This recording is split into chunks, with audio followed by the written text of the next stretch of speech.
कितना मुश्किल होता है कि एक शख्स जो ड्रग के नशे में होता है उसको उसमें से निकालना। प्रॉपरली सुपरवाइज्ड एनवायरनमेंट में इसको ट्रीट करें तो इसको क्योर करना, इसको ट्रीट करना, इसको मैनेज करना मुश्किल नहीं है। बायोलॉजिकल एस्पेक्ट, साइकोलॉजिकल एस्पेक्ट और सोशल एस्पेक्ट्स को देखा जाता है। अच्छे रिजल्ट्स की वजह ही ये है कि हम सिर्फ इंडोर ट्रीटमेंट नहीं करते, 1 साल तक फॉलोअप यानी आउटडोर ट्रीटमेंट करते हैं। अस्सलाम वालेकुम पाकिस्तान, नई बार डिजिटल के साथ आपका मेज़बान मुताहिर गिल आपकी खिदमत में हाजिर है। इस वक्त मैं गुलबर्ग में मौजूद हूँ फोकस लाइफ रिहैब सेंटर में। आज आपको फोकस लाइफ रिहैब सेंटर का प्रॉपर वर्कआउट करवाएंगे। 10 डॉक्टर्स का पैनल यहाँ पर मौजूद है जो कि पेशेंट यहाँ पर मौजूद होते हैं, उनको नशे से, ड्रग्स से, अल्कोहल से कैसे छुटकारा दिलवाते हैं, उनको जो उनकी जो अंधेरी ज़िंदगी होती है वहाँ से निकाल के कैसे उनकी रोशन ज़िंदगी में दाखिल करते हैं। आज प्रॉपर आपको फोकस लाइफ रिहैब सेंटर का वर्कआउट करवाएंगे, डॉक्टर्स के बारे में बताएंगे कि कौन कौन से डॉक्टर्स कौन कौन से पेशेंट को किस तरह से गाइड करते हैं। और यहाँ पर पेशेंट के साथ साथ फैमिली की भी ग्रूमिंग की जाती है कि आपने जब बच्चे को ड्रग्स से वो निकालते हैं उसको किस तरह से उसकी ग्रूमिंग करनी है, उसको बैड एक्टिविटीज़ जो हैं, बैड जो गैदरिंग है उससे किस तरह रोकना है। आइए अंदर चलते हैं, डॉक्टर से बात करते हैं और चेक करते हैं कि फोकस लाइफ रिहैब सेंटर जो है वो आम रिहैब सेंटर से कैसे मुख्तलिफ है। आइए और अंदर चल के मुलाकात करते हैं। मेरे साथ डॉक्टर सादिया मिनाफ मौजूद हैं जो कि मेडिकल डायरेक्टर हैं फोकस लाइफ रिहैब सेंटर में। इनसे बात करते हैं और जानते हैं मज़ीद मालूमात क्या हैं। अस्सलाम वालेकुम मैम। वालेकुम सलाम। कैसी हैं आप? ठीक हैं अल्हम्दुलिल्लाह। मैम कितनी देर से आप फोकस लाइफ रिहैब सेंटर के साथ अटैच हैं? मैं तकरीबन 5 साल से फोकस लाइफ रिहैब सेंटर में प्रैक्टिस कर रही हूँ। तो फोकस लाइफ रिहैब सेंटर का मकसद क्या है? ये जो ऑर्गेनाइजेशन है ये क्यों बनाई गई है? फोकस लाइफ रिहैब एक ऐसी ऑर्गेनाइजेशन है जहाँ पे ना सिर्फ एडिक्शन यानी कि नशा, बल्कि इसके अलावा जो दीगर नफ्सियाती अमराज हैं, साइकोलॉजिकल प्रॉब्लम्स हैं, उनको भी डील किया जाता है, मैनेज किया जाता है। और प्राइमरीली जो एडिक्शन के पेशेंट्स हैं उनके भी जो साइकोलॉजिकल मसाइल हैं उसको हैंडल करके, उनको मैनेज करके, उनको सोसाइटी में as a active citizen, as a functional citizen incorporate किया जाता है। कितना मुश्किल होता है कि एक शख्स जो ड्रग के नशे में होता है उसको उसमें से निकालना कितना मुश्किल काम है? नो डाउट कि ये एक ऐसा मर्ज़ है जो कि ना सिर्फ नफ्सियाती और जिस्मानी एस्पेक्ट्स लिए हुए है, तो डेफिनेटली प्रोफेशनल स्टाफ के लिए मैं ये तो नहीं कहूँगी कि पीस ऑफ केक है, इट्स अ डिफ़िकल्ट थिंग। लेकिन ये कि अगर आप प्रॉपरली सुपरवाइज्ड एनवायरनमेंट में इसको ट्रीट करें तो इसको क्योर करना, इसको ट्रीट करना, इसको मैनेज करना मुश्किल नहीं है। मैम आजकल के दौर में हमारी न्यू जनरेशन आइस का नशा बहुत ज़्यादा करती है। वो आइस का नशा बेसिकली है क्या? देखिए, आइस आजकल तो बहुत ज़्यादा प्रिवेलेंट है। जो जितने भी नशे हैं उनमें सबसे ज़्यादा प्रिवेलेंस आजकल आइस की है। और बिल्कुल आपने ठीक कहा कि न्यू जनरेशन, यंग जनरेशन जो है उसमें बहुत ज़्यादा इसका इस्तेमाल बढ़ गया है। बेसिकली एक स्टिमुलेंट कंपाउंड है, यानी कि ये आपके ब्रेन को स्टिमुलेट करता है, उसकी एक्टिविटी को फेक तौर पे या टेम्पररी तौर पे बड़ा इलेट कर देता है, बढ़ा देता है। एकेडमिक लाइफ में भी हो सकता है कि एकेडमिक स्ट्रेसेस होते हैं, कॉलेजेस और यूनिवर्सिटीज़ के प्रेशर्स होते हैं जिनको बच्चे नहीं कोप अप कर पाते, ग्रेड स्ट्रेसेस हैं, एक रेस है करियर्स की, तो उस रेस में भी हाई रहने के लिए, आगे रहने के लिए वो इसको यूज़ करते हैं यही समझ के कि शायद ये हाई रहने से अपने गोल्स को और टास्क को अचीव कर लेते हैं। लेकिन वो बड़ा एक टेम्पररी बज़ या टेम्पररी हाई होना होता है।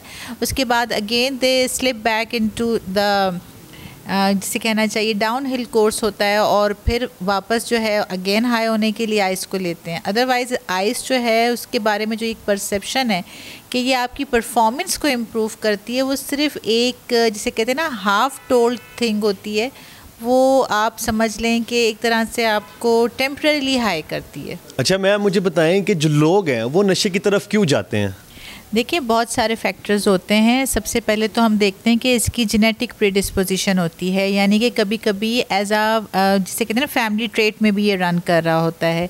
लेकिन apart from this genetic predisposition के अलावा भी बहुत सारे फैक्टर्स हैं, जैसे स्ट्रेस है, स्ट्रेस कोई कोप अप नहीं कर पा रहा, एंगर मैनेजमेंट किसी को नहीं आती, या जैसे पेरेंटिंग में कोई या डिसफंक्शनल फैमिली है, फैमिली ग्राउंड्स पे जाके कोई इस तरह के एलिमेंट्स हैं कि कोई नहीं उनको फेस कर पा रहा, या फेलियर्स हैं लाइफ में, मैरिड लाइफ में फेलियर्स हैं, करियर लाइफ में फेलियर्स हैं, तो ऑल टुगेदर सम अप होके बात ये आती है कि जब आप स्ट्रेस को नहीं मैनेज कर पाते, आप रियलिटी को नहीं फेस कर पाते, तो आप फिर स्केप ढूंढते हैं। स्केप ढूंढने के लिए फिर आप कुछ ना कुछ सुकून या कोई प्लेजर ऐसा सीख करते हैं जो आपको रियलिटी को चंद लम्हों के लिए सही भुलवा दे। ठीक है, तो इस वजह से लोग इसकी तरफ जाते हैं। इससे बच कैसे सकते हैं हम अपने आप को, लोग किस तरह बचा सकते हैं इस चीज़ को? सबसे पहली चीज़ तो ये है कि हमें अवेयरनेस क्रिएट करनी पड़ेगी इसके बारे में कि हमारी सोसाइटी में सबसे पहले बचपन से ही, ग्रास रूट लेवल से ही इस पर काम करना पड़ेगा। बच्चों को एकेडमिक लाइफ में, ग्रेड स्ट्रेस में, अचीवमेंट्स के लिए बहुत ज़्यादा पुश नहीं करना चाहिए। पेरेंटिंग पे थोड़ा सा इसकी रोल होता है कि पेरेंट्स जो हैं बच्चों को ग्रेड स्ट्रेस, मार्क्स स्ट्रेस ये ना दें। इसके अलावा जो स्ट्रेसेस हैं उनको बचपन से ही एक्सेप्ट करना, उनको फेस करना, चैलेंजेस को एज टास्क लेना, ना कि उनको स्ट्रेस के तौर पे लेना, ये बहुत बुनियादी चीज़ें होती हैं जो हमें अपनी यूथ को बहुत छोटी लाइफ से सिखानी चाहिए। फोकस लाइफ रिहैब सेंटर अपना इस सब चीज़ों में क्या किरदार अदा कर रहा है? जी बिल्कुल, देखिए फोकस लाइफ रिहैब ना सिर्फ जैसे एक रिहैब के ग्राउंड्स पे आके पेशेंट को मैनेज करना, उनको मूव अलॉन्ग करवाना, मूव ऑन करवाना हेल्दी लाइफ में, वो रोल तो डेफिनेटली प्ले कर रहा है। इसके अलावा कम्युनिटी सर्विस भी हमारी है कि हम डिफरेंट प्लेटफॉर्म्स पे अवेयरनेस के लिए, जैसे यूनिवर्सिटीज़, कॉलेजेस में अवेयरनेस के लिए कैंप्स करते रहते हैं। स्कूल और यूनिवर्सिटी लेवल्स पे जो बच्चों के स्कूल काउंसलिंग होती है, एजुकेशन काउंसलिंग में, या इवन पेरेंट्स के लिए भी हम फैमिली सेशंस का इनेकाद करते रहते हैं, ताकि पेरेंट्स को भी पता हो कि बच्चे के अंदर क्या साइंस हों या उनके बिलावट के अंदर क्या साइंस हों, तो वो थोड़े अलार्म रहें, अलर्ट रहें, या उनको किस तरह से उनको रोल प्ले करना है माशरे में इस डिज़ीज़ को स्प्रेड होने से बचाने के लिए। हमारे साथ डॉक्टर फर हैदर मौजूद हैं जो कि यहाँ पर कंसल्टेंट साइकाइट्रिस्ट हैं। इनसे बात करते हैं। अस्सलाम वालेकुम। वेलकम सलाम। कैसी हैं आप? अल्लाह का शुक्र। सॉरी आपको डिस्टर्ब किया हमने। ये क्या कॉन्फ्रेंस आपकी चल रही है यहाँ पर? जितने भी हमारे पास मरीज़ एडमिट होते हैं तो हम हर केस को डिस्कस करते हैं, और जो ट्रीटमेंट होता है वो हमेशा एक मॉडल होता है जिसको प्रैक्टिस किया जाता है मेडिसिन में, उसको बायोसाइकोसोशल मॉडल कहा जाता है।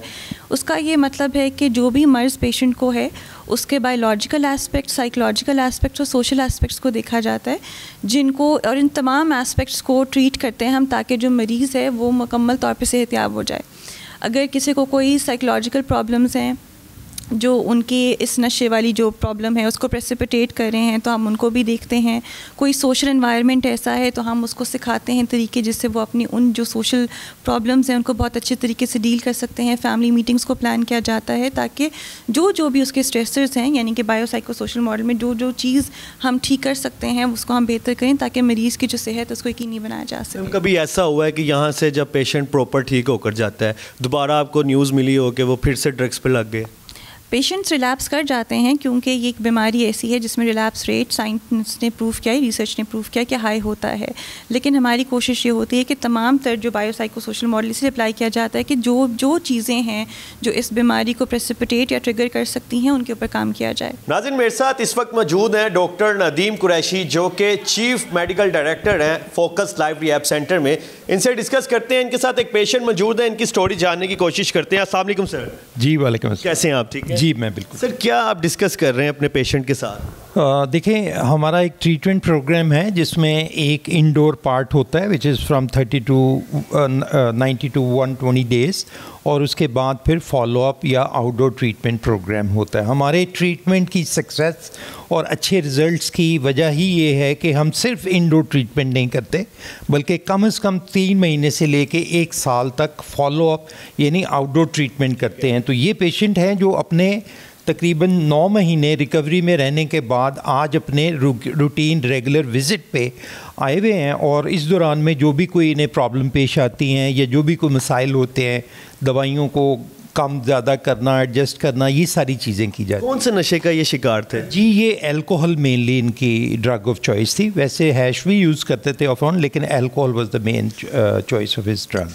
सो बेसिकली मैं इनके साथ फॉलोअप सेशन कर रहा हूँ, जो कि ये आए हैं, जो भी बताएंगे, जो भी मसाइल हैं उनको हम अकॉर्डिंगली देख के फिर ये चले जाएंगे, और फिर आध महीने बाद ये दिखा। ये मतलब प्रॉपर रिकवर कर लिया इन्होंने, अब ये उस ड्रग की तरफ नहीं जा। ये 9 मंथ से रिकवरी में है, और हमारे फॉलोअप प्रोग्राम के तहत जो रूटीन होती है ये उसमें आए हुए हैं। चलिए sir, thank you so much, continue करें आप, मज़ीद विज़िट करते हैं, आ जाए मेरे साथ। इस वक्त मैं मौजूद हूँ, यहाँ पर क्लासेस चल रही है इनकी सिगरेट्स के हवाले से कि सिगरेट्स नहीं पीना चाहिए, उसके नुकसानात क्या है। मिस आयशा हमारे साथ मौजूद हैं जो इन तमाम लोगों को गाइड कर रही हैं, इनसे बात करते हैं। अस्सलाम वालेकुम। वालेकुम अस्सलाम। कैसी हैं आप? ठीक है, मैं अल्हम्दुलिल्लाह ठीक। आप कैसे? अल्लाह का करम। क्या टॉपिक है सिगरेट्स के हवाले से, क्या गाइड कर रही हैं? एक्चुअली ये जब सारे पेशेंट्स आते हैं तो वो इस कदर डिनाइल में होते हैं, इनको लगता है कि सिगरेट जो है या एक मिथ बन चुकी है, हमारी सोसाइटी भी यही मानती है कि सिगरेट एक बुरी आदत है, नशा नहीं है।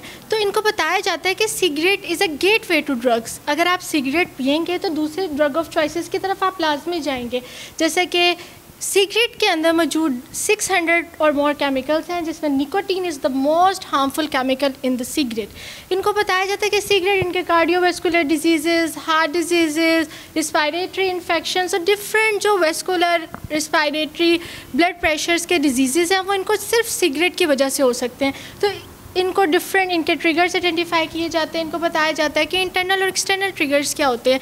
इंटरनल और एक्सटर्नल ट्रिगर्स को आइडेंटिफाई कराने के बाद इनको डिफरेंट प्लेसेस, थिंग्स और उनकी अवॉइडेंस किस तरह करनी है, क्योंकि बाहर तो ऐसे इन्वायरमेंट है, चीज़ें भी वहीं पे हैं, लोग भी वहीं पे हैं। तो इनको बताया जाता है इन्होंने कौन सी सेल्फ हेल्प स्ट्रैटेजीज़ या डिफरेंट थेरेपीज़ यूज़ करके अपने आप को नशे से और इवन के सिंपल सिगरेट से, जो कि इनको दूसरे नशों की तरफ लेके जा सकते हैं, उनसे बचा सकते हैं। Thank you so much. नाज़रीन, इस वक्त मैं फोकस लाइफ रिहैब सेंटर के बेडरूम में मौजूद हूँ। इनके रूम्स ऐसे हैं कि जब आप रूम्स में एंटर होंगे आपको लगेगा कि आप किसी 5 स्टार होटल के रूम में आ गए हैं। इस साइड पे टीवी है जहां पर 24 आवर्स इंटरनेट मौजूद रहता है, आप मूवीज़ वगैरह देख सकते हैं। बेड है और जो साफ यहाँ पर इन्वायरमेंट है, साफ़ सुथरा, वो आपको इसके अलावा किसी और रिहैब सेंटर में बिल्कुल नहीं मिलेगा। तो मैं तो यही कहूँगा कि अगर आपका कोई प्यारा या आपका चाहने वाला इस जानलेवा बीमारी में शिकार हुआ है और आप उसको इस जानलेवा बीमारी से निकालना चाहते हैं तो आप फ़ौरन फोकस लाइफ रिहैब सेंटर पर विजिट करें। यहाँ का जो इन्वायरमेंट है, यहाँ का जो माहौल है,